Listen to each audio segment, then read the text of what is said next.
May. You better learn Skipper some table manners or Granny ain't gonna let him eat in her kitchen. I'd a heap rather have him eating in my kitchen than that big, overgrown, lazy, good-for-nothing Lafe Crick. Now, Granny, don't start on Lafe again. He's gone. He's on his way back to the hill. He don't live in the hills. He lives in the gully. And it's his kind that give the hill people a bad name. He's on his way back to the gully and his daughter with him. Now, let's forget him. Granny, don't get yourself all angered up. Who's angered up? You are, because that Lafe Crick tried to get you to marry his daughter. Ain't that right? Shucks, no. They's both going back home. I'm the only one that has the gumption to hold a grudge. It's a sorry thing when a poor old stove-up, wore-out, gray-haired old granny has to do all the grudge holding in the family. Well, leave go of it, Granny. Lafe is gone, and you can't start a fire without you got two sticks to rub together. You calling me a stick? Don't start in on me. Here. Have some of this scalding hot coffee. It'll cool you down.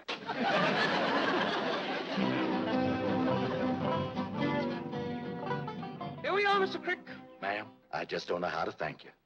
A fine, beautiful young city girl like you giving a poor old hound dog like me a ride in your beautiful automobile? Nonsense, Mr. Crick. The moment you told me that you were Mr. Clampett's nearest and dearest friend... Like that, Jed and me. Two peas in a pod. Always was. I'll be so happy that you're staying over. Missing my own daughter's wedding to do it. But I says to myself, Lafe, if you can pleasure Jed and Granny and them young'uns even that itty-bitty bit by staying over here like they begged you to, you just gotta forget your own pleasure. Just like Mr. Clampett, always thinking of others. Like that, Jed and me. Two birds and a mule's tail. Always was. I wish I could stay and see this joyous reunion between two old friends, but I must be getting back to the bank. Yeah. You take good care of old Jed's money, you hear? You keep a tight hold on it now. Don't you worry, it's safe. That's comforting to know. It's comforting to know that Mr. Clampett has friends like you. I hope you can stay for a while. I'm going to try my best. You got my word.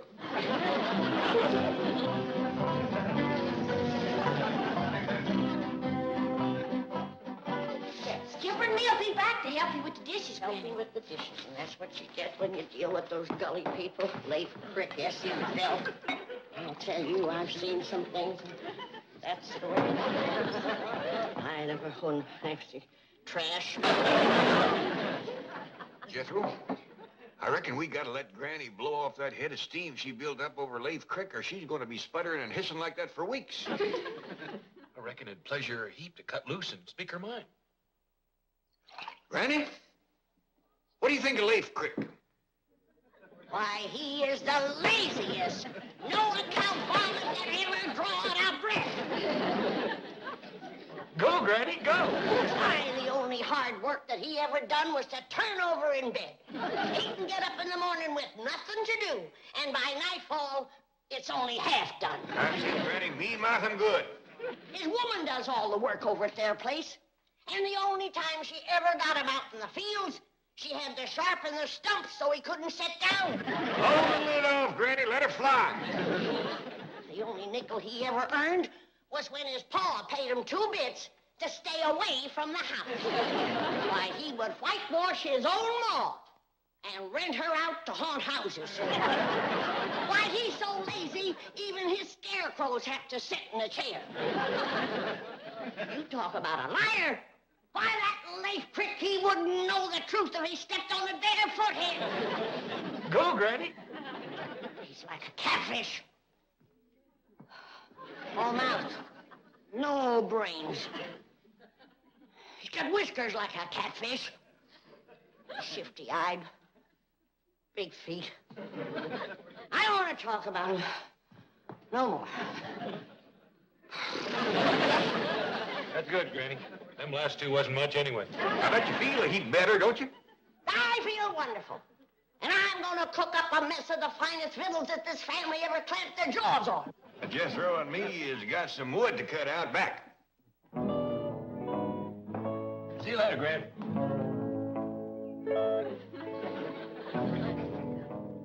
What you got there, Skipper? Mr. Crick. You speak to me, boy? That was me that spoke, Mr. Crick. Hi there, Elly. I get to my feet, honey, only I'm so tired from walking all the way up here. I thought you went back home for Isabel's wedding. Oh, Elly, darling, promise me you never gonna treat your pa the way that girl treated me. What did she do? Went away and left me stranded, without no car, no money, no food, all sick and starving. We got plenty of food, and Granny will doctor you back to health. No, honey. I don't want to burden nobody, but I would like to see your pa's face just one more time before I pass on to my reward. Now, maybe if you was to help me, I could get to my feet and make my way to the table. I mean, to wherever your pa is. Well, he's in the kitchen. Good. I am cooking grits and jowls, Billy boy. I am cooking grits and jowls, charming Billy. And my victuals will be safe now that Ree is rid of Lafe. He's a good-for-nothing, low-down, lazy varmint. Hello, dear, sweet little old granny. He's back and drunk to boot.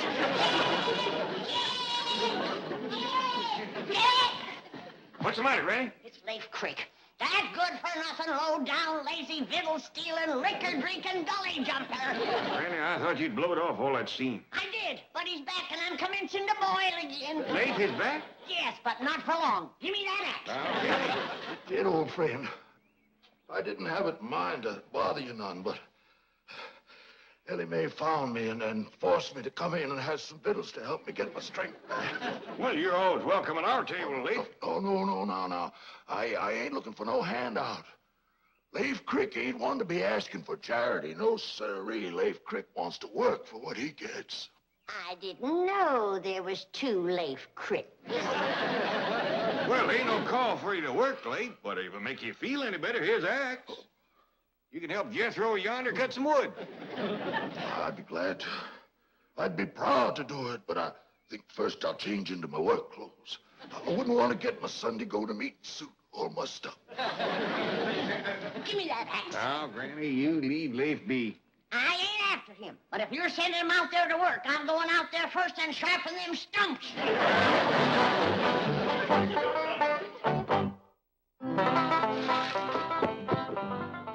That ain't a bad hour's work, Jethro. I'll say it ain't. Can we stop for victuals now, Uncle Jed? Quick as Lafe gets through eating, Granny's feeding him first. Well, I thought Granny didn't like him. Well, it ain't that. It's just that it's dangerous for other folks to sit at a small table with Lafe when he's eating. He'll swing his knife and fork around right lively. Like a snare drummer at a Possum Day parade. I'm going, Granny. I'm going, Granny. I'm going to cripple me a wet, eh? What crippled your knee? Well, the rheumatiz, Granny. Now, if you was to give me a little bit of your rheumatism. I'm going. Move on. Well, Lafe, you ready to go to work, are you? Can't hardly wait to sail into it, Jed. Got my working clothes on now. You notice the only places working clothes is patched, don't you? Now, Granny. Maybe he's turned over a new leaf. Not unless there's food under it. What you got in the pan? Nothing. I was using it to dip grits and jowls for Lafe. I couldn't keep ahead of him with a spoon.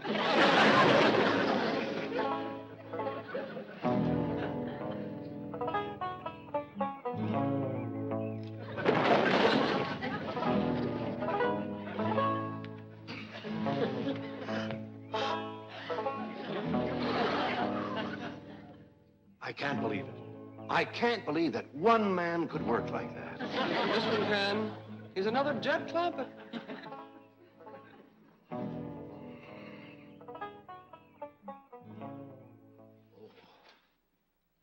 Howdy, Miss Hathaway, ma'am. I'm afraid you caught me resting a bit. Well, you deserve to rest. Why, from my place, it sounded like there were 3 or 4 men over here, sawing, chopping, splitting logs.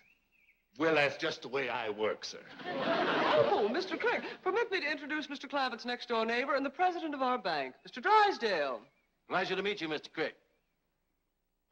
I ain't good enough to shake the hand of no bank president, sir. Now, don't be ridiculous. I'd be honored to shake your hand. It's all rough and full of calluses from working every day from sunup to sundown. By George. You and Jed Clampett are certainly cast from the same mold. Is that like this, Mr. Drysdale? 2 peas in a pod. 2 bears and a mule's tail. Oh, well, if you gentlemen will excuse me, I'll run along and say hello to Jethro. Sit down, man. You must be exhausted. Shucks no, Mr. Banker. The way I work, I could go on like this for days. Of course, it is beginning to catch up with me a mite. I ain't a young fella like you. Oh, I'm not so young. Well, according to Jed, you are. His exact words to me, he says, now, you be sure and speak to young Mr. Drysdale about that job. Job? Doggone it, I wasn't going to let that slip out. I was bound and determined not to. Well, you just forget it, Mr. Banker. It's Jed's idea, not mine. No, tell me all about it. Any idea of Jed Clampett's? I want to hear. Well, Jed, he had this notion that you could hire me to watch his money for him down to your bank. Oh, you mean like a guard or a night watchman? Night watchman. That sounds like it. I said it before and I'll say it again. Having Lafe Crick around will lead to nothing but trouble. You're right, Granny. That's a fact. Yes, ma'am. I know the Cricks better than any of you. I knew his pa and his pa before him. And the 3 of them put together ain't worth the powder it would take to blow them up. You're right, Granny. That's a fact. Yes, ma'am. Lafe Crick is all talk. A tongue bigger than a hay wagon. Why, he'd mealy mouth you out of your eye teeth and sell 'em back to you. You're right, Granny. That's a fact. Yes, ma'am. When it comes to Lafe Crick, I know what I'm talking about. And it won't do any good to argue with me. You're right. Let's all quit arguing with Granny so as we can eat. How can I dish the victuals if you don't hold your plates up? You're right, Granny. That's a fact. Yes, ma'am. Here you are. I've just left your friend Lafe Crick. What a hard-working, industrious, wonderful man he is. What did you say? Then it's settled. If Jed Clampett wants you as a night watchman at my bank, a night watchman you are. If you put it that way, I'm afraid I can't take the job. Oh, why not? Well, it makes me feel like I'd treat a possum with Jed's hound. Oh, of course, I see your point. You don't want to feel, what's the word, beholden to Jed, eh? That's right, Mr. Drysdale. I'm a poor man. I'm as rough as a cob and plain as dirt, but I got my pride. You are like Mr. Clampett. Like that, Jed and me. 2 berries on a bush, all as was. All right. I'll say it was my idea to hire you. Now, when do you want to start to work? How about tonight? Can you get some rest? Rest? What's that? Mr. Crick, men like you are few and far between. Thank you. Boss. I tell you, Granny, the man is a veritable one-man sawmill. Cutting, chopping, splitting logs. You see, Granny, old Lafe has changed. Well, if he has, I'm going to jump in that pond with all of my clothes on. In a bank, at night, with a gun and $40 million. Yahoo! Yahoo! See, Granny? I told you so. Yahoo! My dog and Granny, she was right. Granny.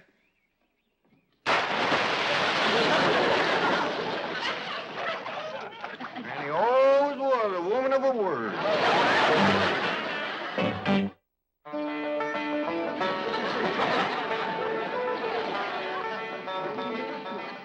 I fished your shoes out of the pond, Granny. I'll set them in the oven and let them dry out. Much obliged. Shoot. Bless you.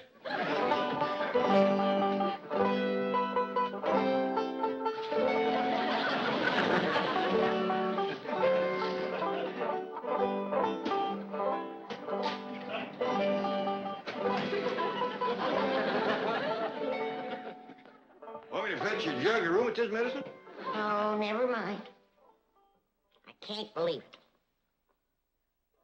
I seen it, but I can't believe it. Lafe Crick swinging an axe, splitting wood. You ain't heard the best part, Granny. Old Lafe done got himself a job. A job. Lafe Crick. That's right. I've changed my mind. Fetch my jug.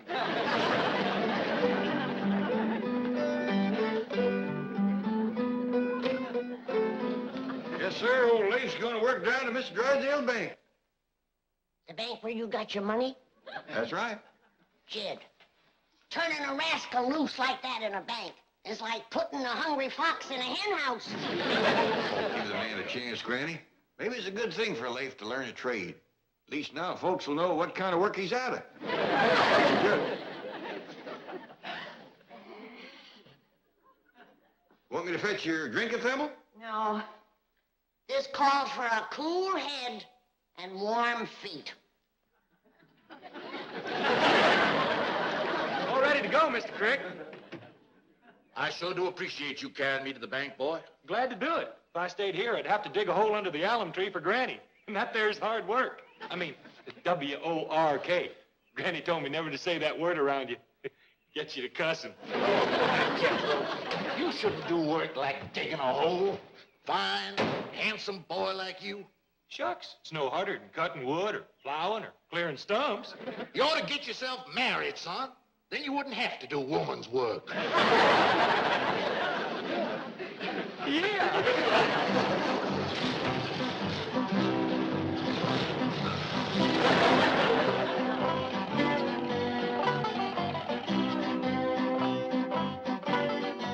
Make yourself comfortable, Mr. Crick. Mr. Drysdale will be right back. Thank you, ma'am. My, this must be the finest, most beautiful office in all the world. Oh, I'd hardly say that. Well, I reckon it must be you, ma'am. Pretty girl always makes a room pretty. Mr. Crick, you devil. Oh, this is where you keep old Jed's money, is it? Yes, the Commerce Bank is very proud to be the guardian of the fortune belonging to your nearest and dearest friend. Like that, Jed and me. 2 drips of dew, all as was. Well, make yourself at home. I'll just have a few words with Jethro. Oh, fine boy, Jethro. Looking for a wife. You and him would make a mighty handsome couple.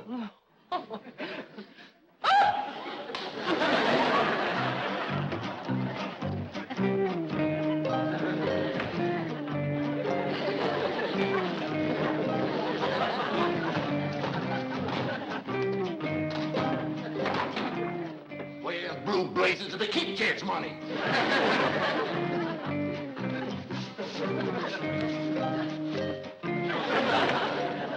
Good to see you, Jethro.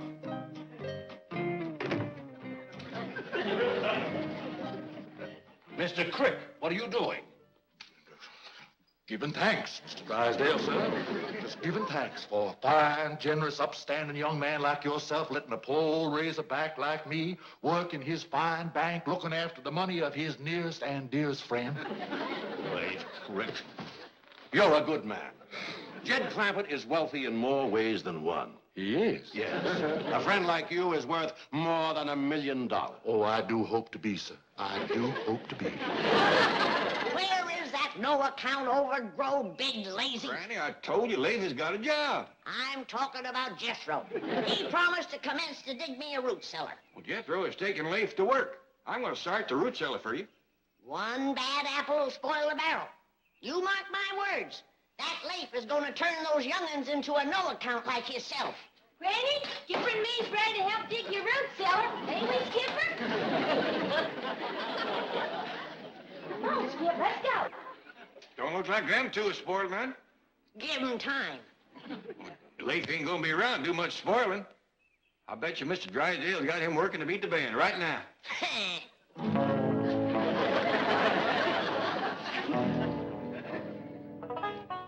I didn't singe your whiskers, did I? No, not a bit. Suppose it's time I had to tie it into one of these. Is it all for me, or do I give you half? No, I don't smoke them. Mr. Crick, would you like me to send for my barber? No. I can smoke it by myself. No, I thought you might want a shave and a haircut. My barber would be happy to come over here to my office and give you one. You mean right while I'm a-setting here? All I have to do is call him. That sure is handy, eh? Yes, isn't it? I'll just keep that in mind if I ever should need a shave and a haircut. Yes.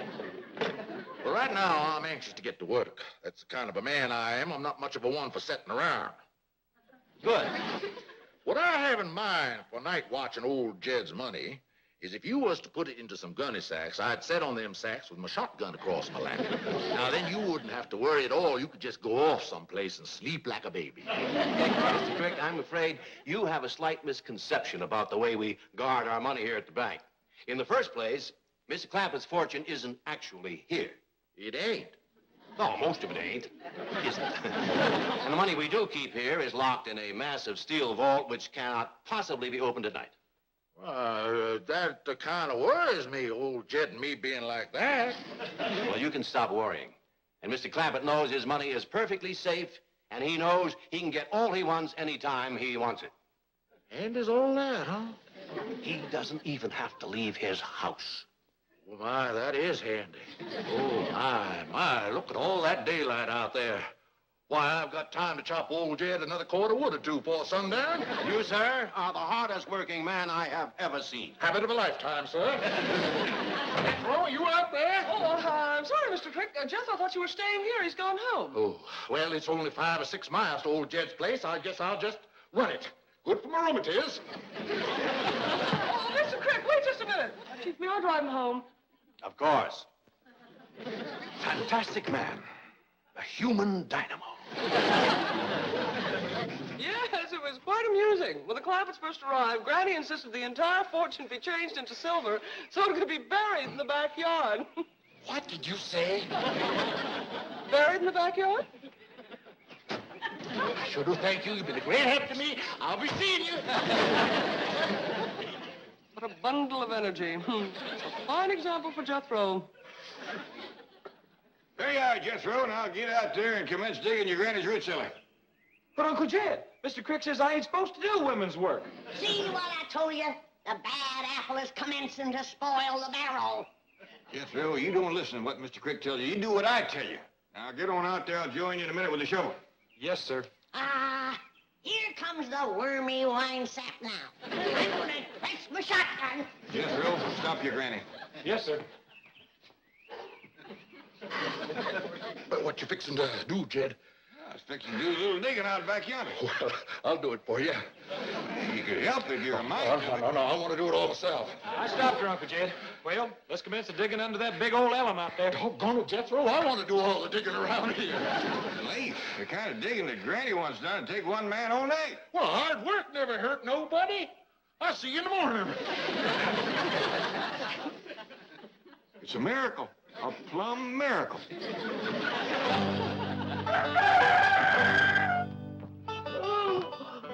I said it last night, and I'll say it again this morning. If that Lafe Crick has dug me a root cellar, I'll jump back into the cement pond with an anvil in my arms. I wouldn't say too much, Granny. Lafe's been right full of surprises lately. He's nothing but...